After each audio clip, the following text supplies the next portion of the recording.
Hello, students. A very warm welcome to all. I am Dr. Premal Ramesh Devre from SPH Mahila Mahavidyalaya, Malegaon. Today, we will discuss a very beautiful poem titled The World is Too Much with Us by William Wordsworth, a wonderful romantic poet. These are the contents of our today's discussion. William Wordsworth was born on April 7th, 1770. He wrote this poem during the first industrial revolution.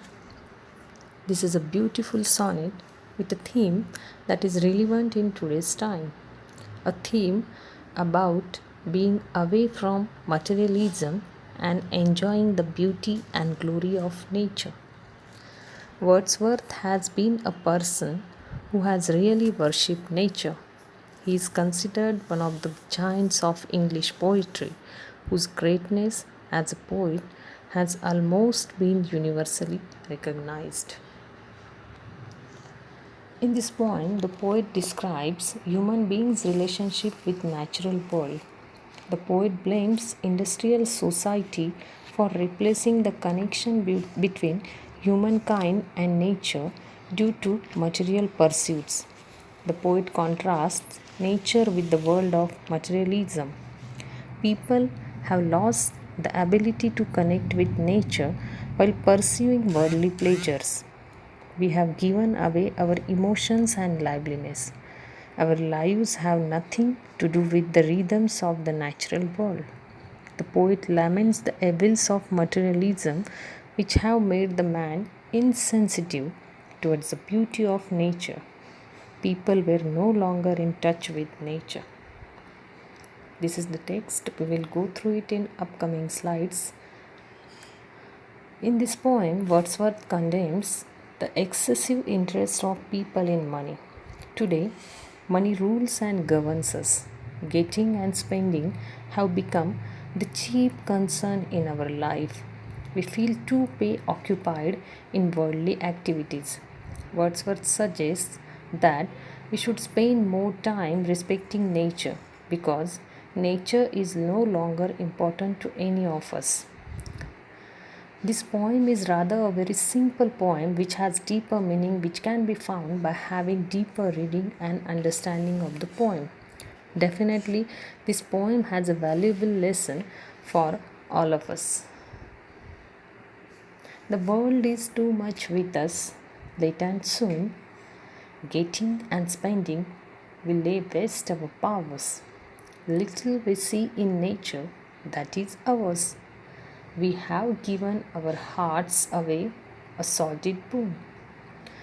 In the beginning of the poem, the poet is talking about worldly pleasures such as money, possessions, power. It is too much with us. He suggests that by using our time and energy in getting and spending, that we lay waste our powers. The poet laments, we have given away our hearts. People are missing the beauties of nature. Their hearts are filled with greed for worldly possessions rather than enjoying nature. People have given their hearts away for selfish and greedy benefits. Industrial life has isolated people from nature. The phrase late and soon could mean sooner or later. It could mean we have done this in the past and will be doing this in future. We lay waste our powers. Powers mean have ability to see, to feel, to sense, to imagine. We waste our times on possessions that will not be with us when we have passed on. The sea that bears her bosom to the moon, the winds that will be howling at all hours, and are up gathered now like sleeping flowers. For this, for everything, we are out of tune. In these lines, the poet brings the reader in contact with nature itself. He describes natural images like sea, wind, flowers. The sea bears her bosom to the moon suggests an intimacy between the moon and the sea. Howl gives the wind human emotion. The flowers sleep. The poet gives human quality of sleeping to the flowers. The poet says that we are so caught up in worldly wealth that we are out of tune. Wordsworth portraits the greatness as well as the helplessness of nature in front of human greed for materialistic life. It moves us not, great God. I would rather be a pagan suckle in a creed outworn. So might I, standing on this pleasantly, have glimpses that would make me less forlorn. Have sight of Proteus rising from the sea, or hear old Triton blow his wreathed horn. To the last 6 lines of this poem, we find how Wordsworth demonstrates his anger for ignoring the pristine glory of nature. In these lines, he illustrated the frustration from the ignorance of nature. We should understand the importance and usefulness of nature. Wordsworth showed his anger through this poem that we are neglecting beauty of Mother Nature and running behind the materialistic things. He exclaims that if beauty and kindness of nature cannot turn our minds from materialism or spirituality, then he would become a pagan. He complains to God that in such a heartless world, he would become happier to become a person who does not believe in God but believes in nature, like the old Greek world. In ancient time, Greeks believed into the power of nature, and they worshipped only the sea and the other natural objects as the god and goddesses.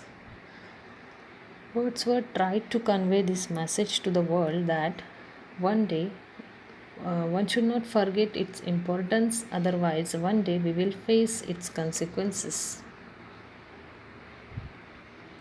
This Italian sonnet uses the last 6 lines to answer the first 8 lines. The first 8 lines, that is the octave, presents a theme or the problem, and the next 6 lines, that is the sestet, suggests a solution to the problem and develops the theme.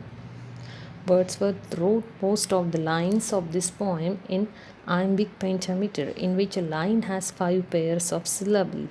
Each pair consists of an unstressed syllable followed by a stressed syllable. The World is Too Much With Us follows a rhyme scheme of Italian sonnets. The first 8 lines or octave follows a rhyme scheme A B B A B B A. The final 6 lines or sestet follows this rhyme pattern C D C D C D. The poet follows this rhyme scheme, which is perfect. In most Petrarchan sonnets, octave proposes a question or an idea that the sestet answers, comments upon, or criticizes. The poem's tone is one of complaint of speaker describes a rift between nature and man. The poet laments that we have lost the ability to feel as we have given our hearts away. He next announces sarcastically that he would rather be a pagan, at least then he could appreciate nature through different eyes and even see Proteus rising from the sea, perhaps. He believes that if people go out and reconnect with nature, they will find spirituality again. This poem has some marvelous pictures of nature. In this sonnet, Wordsworth reminds us that nature has its beauty and significance. The poem contains 2 very beautiful pictures of nature. One is the picture of the sea in moonlight falling freely on the surface of the sea, and the other is the picture of wind that sleep like flowers at night. Winds, which are mostly blowing with force but which are sometimes calm and peaceful, like sleeping flowers. Wordsworth uses of simile that the sea wind are to be upgather now, like sleepy flower. This sonnet reveals Wordsworth's love for nature. The people of his age are not at all moved by the beautiful objects of nature. They do not have any love for the sight of moonlight falling on the surface of the sea or the picture of wind. The poet says man is out of tune with nature.